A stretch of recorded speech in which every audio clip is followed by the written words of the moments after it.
నమస్తే, welcome to burning topic. ఆశకు అంతం లేదు, అప్పుల అప్పారావుకు బుద్ధి లేదు అన్నట్లుంది పాకిస్తాన్ వరుస. తన దగ్గర తినడానికి తిండి లేకపోయినా, దేశం దివాలా తీస్తున్నా భారత్పై విషం చిమ్మడం మాత్రం మానలేదు. అయితే ఈసారి పాకిస్తాన్ ఆడిన ప్రమాదకరమైన అనుజూదాన్ని మన సరిహద్దు దేశమైన చైనా బట్టబయలు చేసింది. భారత్ను దెబ్బతీయాలనే కుట్రలో భాగంగా చైనా కాళ్ళ దగ్గరకు చేరి నయా అనురహస్యాల కోసం పాక్ దేహి అంటూ యాచించింది. కానీ పాక్ అభ్యర్థనను డ్రాగన్ దేశం ముఖం మీదే తిరస్కరించింది. పెహల్గాం ఉగ్రదాడి తర్వాత భారత్ చేపట్టిన అత్యంత ప్రతిష్టాత్మకమైన ఆపరేషన్ సింధూర్లో సంచలన విషయాలు వెలుగులోకి వచ్చాయి. పాక్ ఉగ్రవాదులు చైనా టెక్నాలజీతో కూడిన అధునాతన క్షిపణులు, డ్రోన్లను వాడినట్లు పక్కా ఆధారాలు దొరికాయి. దీని వెనుకే సముద్ర గర్భం నుంచి భారత్ పై అనుదాడి చేసేందుకు సెకండ్ స్ట్రైక్ సామర్థ్యం కోసం పాకిస్తాన్ చైనాను రహస్యంగా అభ్యర్థించింది. అంతర్జాతీయ పరిశోధనా సంస్థ డ్రాప్ సైట్ బట్టబయలు చేసిన ఈ సంచలన నివేదిక, దాని వెనుక ఉన్న అంతర్జాతీయ వ్యూహాలు, భారత్ ముంగిట ఉన్న సవాళ్లపై ప్రత్యేక కథనం.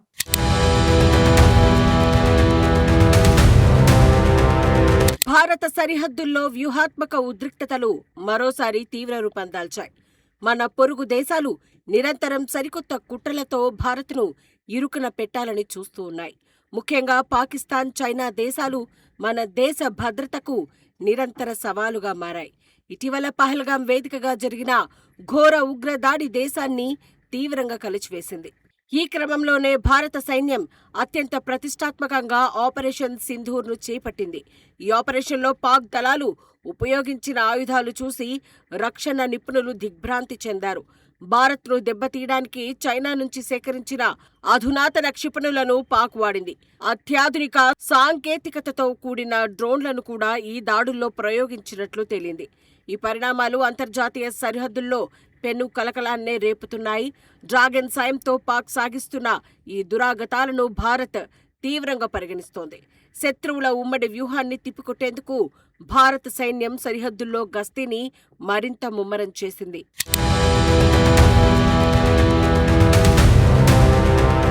పాకిస్తాన్ సైనిక బలాన్ని పెంచేందుకు చైనా తెరవెనుక భారీ వ్యూహాన్ని నడుపుతోంది.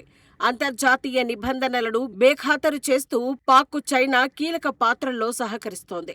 ప్రస్తుతం పాక్ సైన్యం వద్ద ఉన్న ఆయుధాల్లో అత్యధిక భాగం చైనా తయారీవే కావడం గమనార్హం.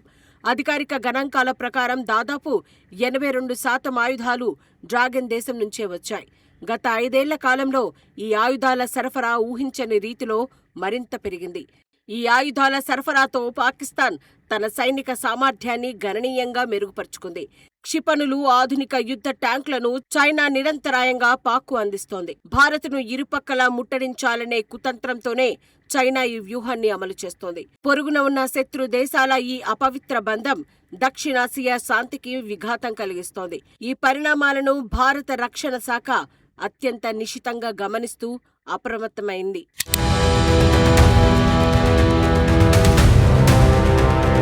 భారత్పై పెద్ద ఎత్తున దాడి చేసేందుకు పాకిస్తాన్ సరికొత్త ఎత్తుగడలు వేస్తోంది. ఇందులో భాగంగానే తాజాగా చైనా దేశాన్ని అణు సహాయం చేయాలని కోరింది.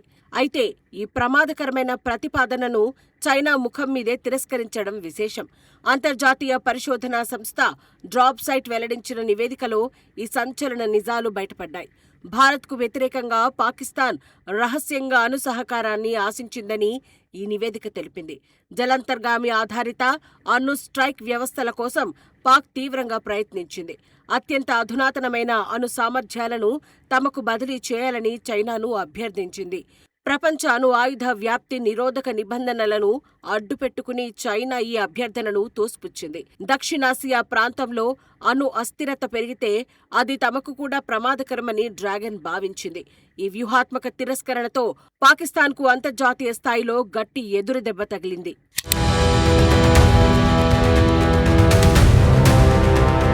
సముద్ర ఆధారిత అణు సామర్థ్యాన్ని సొంతం చేసుకోవాలని పాకిస్తాన్ దశాబ్దాలుగా ఆరాటపడుతోంది. ప్రధానంగా సెకండ్ స్ట్రైక్ సామర్థ్యాన్ని సాధించడమే లక్ష్యంగా పాక్ ఈ సాయాన్ని కోరింది. శత్రుదేశం మొదటి దాడి చేసిన తర్వాత కూడా అణు ప్రతిస్పందన ఇవ్వడానికి ఇది ఉపయోగపడుతుంది. ఒకవేళ భూమి, గగనతలంలో ఉన్న అణు ఆస్తులు పూర్తిగా ధ్వంసమైన ప్రమాదం లేదు.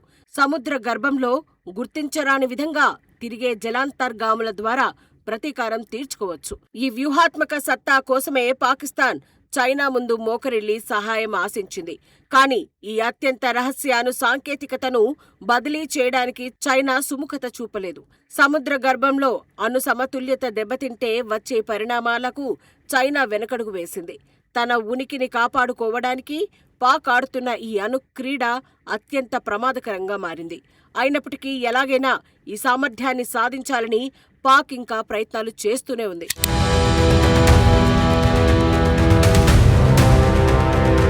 భారతదేశం ఇప్పటికే అణు రక్షణ రంగంలో అత్యంత బలమైన స్థానాన్ని సంపాదించుకుంది. ఐఎన్ఎస్ అరిహంత్ వంటి అత్యాధునిక న్యూక్లియర్ సబ్ మెరైన్లు భారత్కు కొండంత అండగా నిలిచాయి. సముద్ర గర్భం నుంచి శత్రువులను చీల్చి చెండాడే అద్భుత సామర్థ్యం మన సైన్యానికి ఉంది. దీనికి పూర్తి విరుద్ధంగా పాకిస్తాన్ దశాబ్దాలుగా ఇలాంటి సాంకేతికత కోసం అల్లాడుతోంది. భారత్ సాధించిన ఈ అజేయ శక్తినే చూసి తట్టుకోలేక పాక్ కుట్రలు చేస్తోంది. సొంతంగా సాంకేతికతను అభివృద్ధి చేసుకోలేక పొరుగు దేశాలపై పాక్ ఆధారపడుతోంది. అరిహంత్ సబ్మెరైన్ల ఉనికి అరేబియా సముద్రంలో శత్రువుల గుండెల్లో వణుకు పుట్టిస్తోంది. ఈ నౌకాదళ శక్తి భారత్కు వ్యూహాత్మకంగా ఎంతో పైచేయిని సాధించి పెట్టింది. పాక్ ఎన్ని ప్రయత్నాలు చేసినా భారత రక్షణ కవచాన్ని ఛేదించడం అసాధ్యమని స్పష్టమవుతోంది. హిందూ మహాసముద్ర పరిధిలో భారత్ సముద్ర సార్వభౌమాధికారం మరింత బలపడింది.